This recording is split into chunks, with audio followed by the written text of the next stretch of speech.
Assalamualaikum warahmatullahi wabarakatuh. Ketemu lagi dengan saya Sofyan Hadi di channel Kopi Sofi, channel yang penuh dengan inspirasi dan kreasi.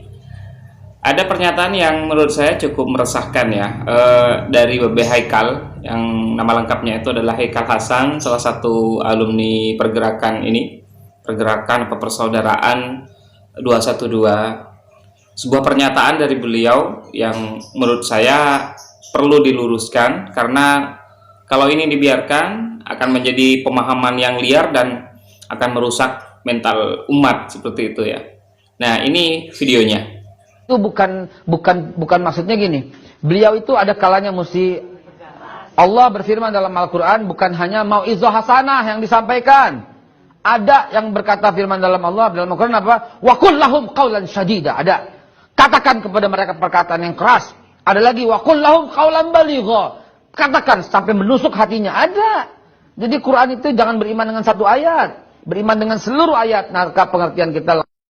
Baik, di dalam video tersebut beliau dengan begitu menggebu-gebunya menyampaikan bahwa di dalam Islam kita tidak hanya mau'izah hasanah, tidak hanya berkata-kata baik, tetapi juga bahkan diperintah ya, kalau dari kalimatnya itu wa qul lahum qaulan syadida katanya. Jadi berkatalah kepada mereka, kepada orang-orang itu dengan perkataan yang kasar. Astagfirullahaladzim. Saya nggak tahu ya kenapa tiba-tiba ada kesimpulan seperti itu. Setahu saya, yang pertama, sepengetahuan saya, lafadz dari redaksi ayat tersebut yang tepat itu adalah wal yaqulu qaulan sadida, menggunakan huruf sin ya.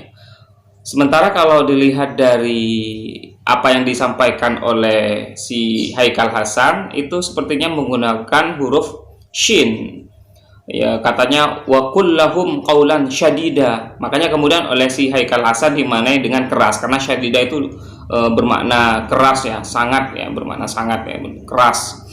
Sementara lafadz yang sebenarnya, karena yang saya tahu ada dua surat yang menyebutkan qaulan sadida itu ya. Itu di surat An-Nisa ayat 9 dan di surat Al-Ahzab ayat 70. Di surat An-Nisa disebutkan wal yaqulu qaulan sadida ya, dan berkatalah kepada mereka dengan perkataan yang baik, yang benar, yang tepat. Jadi sadida itu artinya benar ya. Baik dari substansi, baik dari redaksi, dari maksud tujuan, dari makna dari ucapan atau perkataannya, itu semuanya harus benar. Artinya ketika kita menyampaikan sesuatu, disampaikannya dengan bahasa yang benar dan maknanya juga benar. Itu yang disebut dengan sadida, menggunakan huruf sin bukan huruf shin sebagaimana Haikal Hasan. Itu sudah fatal sekali ya.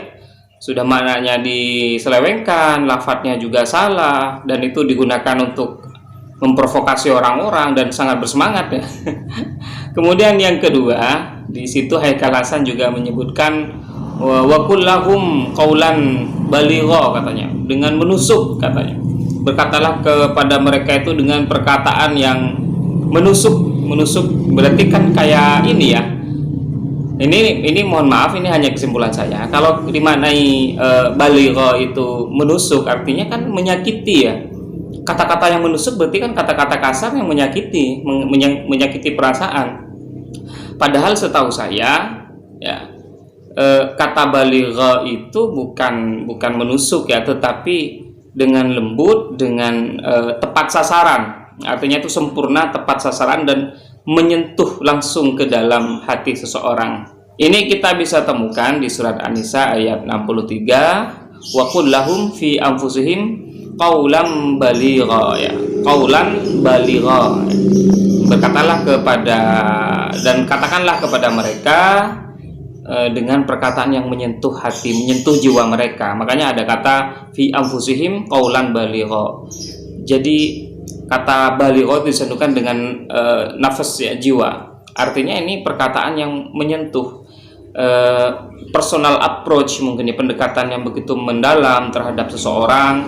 Itu tentu saja menggunakan dengan kata-kata yang lemah lembut, yang bisa mempengaruhi perasaan gitu kan. jauh sekali dengan apa yang ditafsiri oleh Haikal Hasan, bahwa harus dengan kata-kata yang menusuk, dengan kata-kata yang keras. Sudah salah di pemaknaan syadida, kemudian ditambah dengan penyelewengan makna dari balighah, dan ini disampaikan di depan publik sebagai penyemangat bagi orang-orang untuk melakukan visi misi mereka. Astagfirullahaladzim, ini astagfirullah. Seorang Haikal Hasan yang katanya LC ya, di gelarnya itu kan lulusan Mesir. Kenapa bisa salah seperti itu? Artinya untuk hal-hal kecil seperti ini seharusnya ini bukan sebuah kesalahan bagi seorang berpendidikan seperti Haikal Hasan, lulusan Mesir. Kenapa bisa salah gitu? Kalimatnya bisa salah semua, salah total. Begitu juga dengan makna-makna tafsirnya. Ini akhirnya tepat ya menurut saya, bagaimana Menteri Agama kita saat ini, Gus Yakut ya, menginginkan bahwa agama itu harus menjadi inspirasi, bukan aspirasi. Karena ketika agama sudah menjadi inspirasi, agama itu akan menjadi pedoman dalam hidup kita, menginspirasi hidup kita, menjadi penuntun kehidupan kita. Agama yang menuntun kita, bukan sebaliknya kita yang menuntun dan menjadikan agama sebagai alat. Itu namanya Islam sebagai aspirasi. Rasanya apa yang dilakukan oleh saudara-saudara kita, terutama alumni 212 itu, termasuk Haikal Hasan, mereka lebih menjadikan agama sebagai aspirasi mereka, bukan inspirasi dalam kehidupan mereka. Sehingga saking semangatnya untuk menjadikan agama sebagai aspirasi, dengan fatal dia berani mengubah lafaz di dalam Al-Quran, mengubah hurufnya, mengubah maknanya, disesuaikan dengan karakternya, dengan keinginannya. Na'udzubillah min dzalik, tsumma na'udzubillah min dzalik. Saya kira ini harus kita hindari. Nah, apa kemudian yang menjadi garis bawah dari kita semua? Bahwa yang pertama, betapa Al-Quran itu cukup kaya dengan pengetahuan, sehingga kita juga harus berhati-hati dalam menafsiri ataupun memberikan arti terhadap Al-Quran, karena beda suara hurufnya saja, apalagi beda huruf ya, beda suara huruf, beda makhrijul hurufnya, itu sudah jauh maknanya, dan ini sebuah kesalahan fatal. Kemudian yang kedua, seperti yang saya sampaikan di konten sebelumnya, bahwa kita juga harus berhati-hati memilih guru ya, memilih tokoh agama yang menjadi panutan kita, apalagi hanya lewat media sosial, lewat YouTube, lewat Facebook. Ini harus betul-betul pandai menyaring, harus pandai memfilter kira-kira mana yang baik dan mana yang buruk ya. Semuanya jangan langsung ditelan mentah-mentah, tetapi harus kita pelajari, harus kita mungkin perlu dikonsultasikan, ditanyakan kepada yang lebih paham di sekitar Anda secara langsung. Jangan hanya kemudian online saja. Apalagi sudah ada hubungannya dengan politik dan segala macam, akhirnya agama hanya menjadi aspirasi, bukan inspirasi lagi. Demikian, semoga ini menjadi evaluasi untuk kita bersama, agar kita menjadi pribadi yang lebih baik, pribadi yang tidak gampang meledak ya, tidak gampang meledak-ledak. Dan satu catatan lagi yang terakhir, bahwa Islam sebaliknya ya, dengan apa yang disampaikan oleh PB Haikal itu, justru kalau kita renungkan, justru Islam itu adalah agama yang mengajarkan kita untuk lemah lembut, dengan perkataan bahasa yang tepat ya, qaulan sadida, kemudian dengan kalimat yang betul-betul bisa menyentuh ya, qaulan baligha.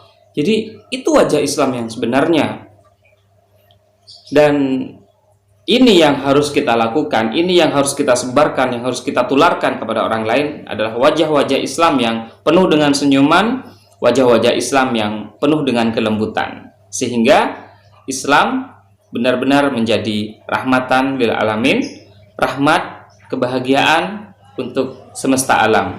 Assalamualaikum warahmatullahi wabarakatuh.